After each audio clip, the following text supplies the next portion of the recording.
बिस्मिल्लाहिर्रहमानिर्रहीम। अस्सलाम वालेकुम दोस्तों, कैसे हो आप सब। मैं हूं सैयद उमर शाह और आप देख रहे हो सैयद उमर शाह फूड चैनल। दोस्तों आज मैं आपके लिए बहुत ही मज़ेदार और बहुत ही टेस्टी पाए की रेसिपी लाया हूँ। आज हम रेस्टोरेंट से भी कई गुना बेहतर, बल्कि मैं कहता हूँ अगर आपने ये पाए एक बार बनाकर खा लिए या किसी को खिला भी दी तो मैं कहता हूँ कि वो आपसे पूछते ही रह जाएगा कि आपने आखिर बनाए कैसे। ठीक है, इंशाल्लाह बहुत ही मज़े के पाए बनने वाले हैं। आपने इस वीडियो के साथ जुड़े रहने और इस वीडियो को गौर से और एंड तक देखना है। तो अब रेसिपी की तरफ चलते हैं। बिस्मिल्लाहिर्रहमानिर्रहीम।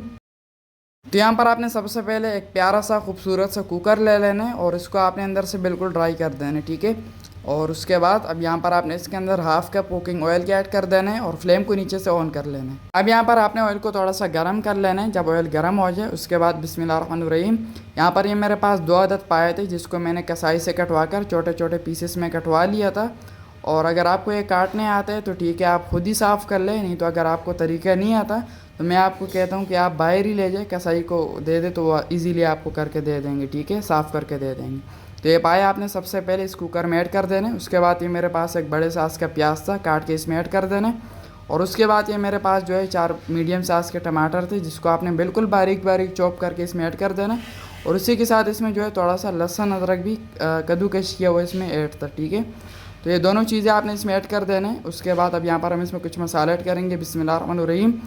3 टीस्पून इसमें नमक ऐड कर देंगे। उसके बाद मिक्स पाउडर मसाले इसमें ऐड करेंगे 3 टीस्पून, और 1 टीस्पून गरम मसाले का पाउडर जो कि बहुत ही अहम है, 1 टीस्पून जीरे का पाउडर, हाफ़ टीस्पून काली मिर्च का पाउडर, और ये मेरे पास सूखी मेथी है। ठीक है, या आपने इसके अंदर हाफ़ टीस्पून से थोड़ी सी कम ऐड कर देनी है, ये खुशबू के लिए। 1 टीस्पून खुश्क धनिया पाउडर ऐड कर देना है। 2 दालचीनी के टुकड़े ऐड कर देंगे। और उसके बाद ये मेरे पास 2 बड़ी इलायची जो कि बहुत ही अहम है, किसी भी गोश्त के अंदर है आपने लाजमी ऐड करनी होती है। ठीक है, ये स्मेल को दूर कर, ये 2 कूट के आपने इसमें ऐड कर देने। 3 से 4 जो है लौंग के दाने इसमें ऐड कर देंगे और एक छोटा सा बादियान का फूल इसमें ऐड कर देंगे खुशबू के लिए।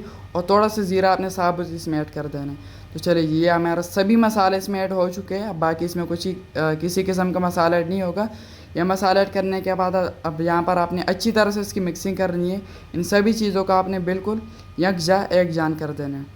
अच्छी तरह से इसकी मिक्सिंग कर लेंगे। और इसी दौरान अगर आपने अभी तक मेरे चैनल को सब्सक्राइब नहीं किया तो जनाब हाल आपसे एक छोटी सी रिक्वेस्ट है कि प्लीज़ चैनल को लाजमी से सब्सक्राइब कर लिया करें। आपकी तरफ से हमारे लिए एक प्यार होता है, एक मोहब्बत होता है कि हम सही काम कर रहे हैं, आपको हमारा काम पसंद आ रहा है। ठीक है, अच्छी तरह से मिक्सिंग कर लेने के बाद अब यहाँ पर आपने इसके अंदर 3 से 4 गिलास तक पानी ऐड कर देना है, या 4 गिलास ऐड कर दे, ये बिल्कुल परफेक्ट है। ठीक है, 4 गिलास पानी ऐड कर दे, अच्छी तरह से मिक्सिंग कर लेंगे। एंड अब यहाँ पर ये जो कुकर का ढक्कन होता है इसको हम अच्छी तरह से हाथों से पकड़कर अच्छी तरह से इसको पैक कर देंगे। और अब यहाँ पर इसके ऊपर सीटी रखकर इसको सीटी निकलने तक इसको पकाएंगे। ठीक है, तो चलिए जी, यहाँ पर अल्हम्दुलिल्लाह से तकरीबन 1 घंटा हो चुका है पाए को पकते पकते। सीटी निकालने के बाद इसको जो है मज़ीद मैंने जो है आधा घंटा पकाया था। ठीक है, तो अब हम इस ढक्कन को हटाकर देखते हैं कि हमारे पाए कैसे बने। तो चलिए जी, ये देख ले, अल्हम्दुलिल्लाह ये हमारे रेस्टोरेंट से बेहतर, बहुत ही खुशबूदार, बहुत ही मज़ेदार, बिल्कुल सॉफ्ट पाए की रेसिपी बिल्कुल तैयार। ये आप चेक करें माशाल्लाह से। तो फाइनल लुक की तरफ चलते हैं। बिस्मिल्लाहिर्रहमानिर्रहीम। तो माशाल्लाह माशाल्लाह दोस्तों, यहाँ पर हमारे बहुत ही मज़ेदार, बहुत ही टेस्टी, रेस्टोरेंट से मज़ेदार, रेस्टोरेंट से बहुत ही ज़्यादा खुशबूदार पाए की रेसिपी बिल्कुल तैयार है, बहुत ही आला टेस्टी और डिलीशियस लुक के साथ। तो अब आपने इस वीडियो को अपने सभी जानने वालों के साथ, या मैं कहता हूँ कि जो पाए लवर है उनके साथ आपने इसको लाजमी शेयर करना है और इस वीडियो को अपने सभी फ्रेंड्स के साथ शेयर करना है। और अगर अभी तक वीडियो को लाइक नहीं किया तो वीडियो को लाइक करके चैनल को सब्सक्राइब कर ले। तो मेरी दुआ है अल्लाह ताला से कि अल्लाह ताला आपको सदा खुश और सलामत रखे, अल्लाह ताला आपको दोनों जहानों की खुशियां और कामयाबियां अता फरमाए। तो मिलते हैं किसी न्यू वीडियो में न्यू अमेजिंग रेसिपी के साथ। तब तक के लिए अपना बहुत सारा ख्याल रखिएगा, दुआओं में ज़रूर याद रखिएगा। अल्लाह हाफिज़।